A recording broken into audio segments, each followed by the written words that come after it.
Right. আর sir সব শেষ question হচ্ছে সিরাজ শিকদারকে স্যার কেন মারা হলো? এটা বলে আমি আপনাকে আজকের মতো বিদায় দেব স্যার। দেখা, Siraj Sikdar was a genuinely patriotic revolutionary. তার জন্য তাকে জীবন দিতে হয়েছে এবং তাকে ধরতে থ্রু এন ইনফিলট্রেটেড এজেন্ট যে ছিল E A Chowdhury, additional IG of special branch. E A Chowdhury তার শালাকে পেনিট্রেট করছিল, ওর মাধ্যমে ধরে। এই ইঙ্গিতটা আমাকে মাহবুব আগে দিচ্ছিল এবং আমি ইঙ্গিতটা পৌঁছে দিয়েছিলাম সিরাজের কাছে, but it was I think too late, but whatever it is, he got caught. Sir মাঝখানে একটু বোধহয় অসুস্থ যাচ্ছে আপনার শরীর। এর আগে ২-৩ বছর আগেও আপনার মাসেল-টাসেল একদম সিক্স প্যাক ট্যাক ছিল। শরীর কেমন স্যার? আপনাকে জিজ্ঞেস করা হয় নাই। আলহামদুলিল্লাহ। দেখো তোমার সাথে কথা বলতেছি, তুমি আমারে দেখতেছো, সবাই দেখতেছো। নিম্মি ভাবি কেমন আছে? আমাদের সবার প্রিয় ভাবি। না, উনি বেঁচে নাই, উনাকে আল্লাহ নিয়ে গেছে। ও উনি নাই না, ও আচ্ছা। ও হ্যাঁ। এবং উনি মারা গেলেন কত বছর? প্রায় 1905 সালে মারা গেছে। 2005? হ্যাঁ, কারণ she was not allowed to take any treatment. She was under house arrest. 1996 মধ্যখানে খালেদা জিয়া ক্ষমতা এসেও তার পাসপোর্টটা দেয় নাই। Yes. Then when she was free, he fought legal battle and got her passport. কোনো ইয়া করে না, তোষামত করে না। যদিও Kamal Siddiqui wanted to do that, যে ম্যাডামের সাথে একবার দেখা, অন্যদিন আমি ম্যাডামের সাথে দেখা করবো। যাই হোক, legally he got it back, she got it back.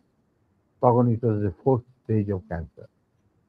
তো যখন তোমার 4th stage ক্যান্সার চলে যায়, তখন সেই যুগে কোন চিকিৎসা ছিল। আমি অনেক জ্ঞান নিয়ে গেছি, আমি কি করতে পারি। যাক প্রিয় দর্শক, মেজর আমাদের প্রিয় এই জাতির সূর্য সন্তান ডালিম, আপনাকে অসংখ্য ধন্যবাদ।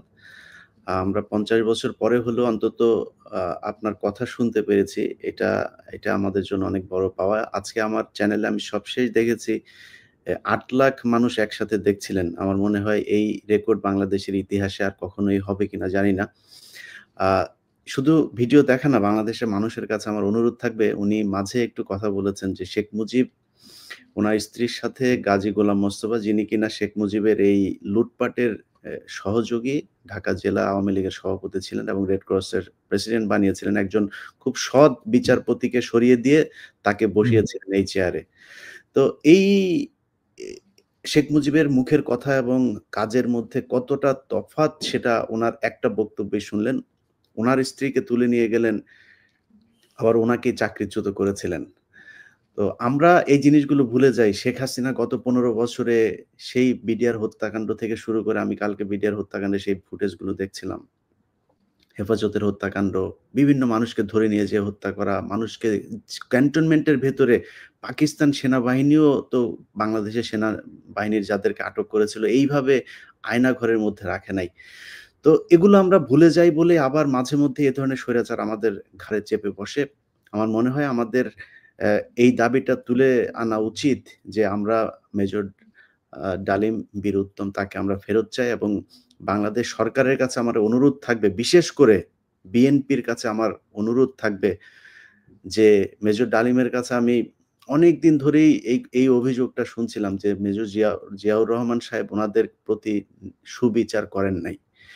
এবং আজকে বেগম খালেদা জিয়া আছেন, তারেক রহমান আছেন, আপনাদের কাছে অনুরোধ থাকবে ভারতের সাথে মিলেমিশে থাকতে চেয়ে তাদের অনুকম্পা পেয়ে ক্ষমতায় থাকবেন, এই স্বপ্ন যতবার দেখবেন ততবারই 21শে আগস্টের মতো, ততবারই 10টা আগস্ট মামলায় যেভাবে আপনাদেরকে ফাঁসানো হয়েছে এভাবেই ফাঁসতেই থাকবেন। সো আপনাদের একটা পক্ষ নিতে হবে। বাংলাদেশের মানুষ এই ভারতকে কতটা ঘৃণা করে এবং পাকিস্তানকে কতটা পছন্দ করে সেটা আজকের এই মেজর ডালিমকে নিয়ে আমার যে অনুষ্ঠান সেটা প্রমাণ করে দিল। এবং মেজর ডালিমরা সরাসরি তো তারা শেখ মুজিবের হত্যার সাথে জড়িত। উনি সেই হত্যায় জড়িত ছিলেন কিনা না ছিলেন আমি সেই কোয়েশ্চেন করিও নাই, সেটা কোনদিন করব না। কিন্তু সেই পক্ষে উনি কাজ করেছেন এবং শেখ মুজিবের বিপক্ষে উনি ছিলেন এবং শেখ মুজিবের ক্ষমতাচ্যুত করার পক্ষে উনি ছিলেন। সেই আমি মেজর ডালিম বলছি, সেই বক্তব্যের মধ্য দিয়ে আমরা প্রমাণ পেয়েছি। কিন্তু আজকে এই মেজর ডালিম যদি নাকি সেই কাজটা না করত তাহলে বাংলাদেশ কোথায় যেত, কি হতো সেটা আমার মনে হয় একটু চিন্তা করে তার প্রতি ন্যায় বিচার করা উচিত।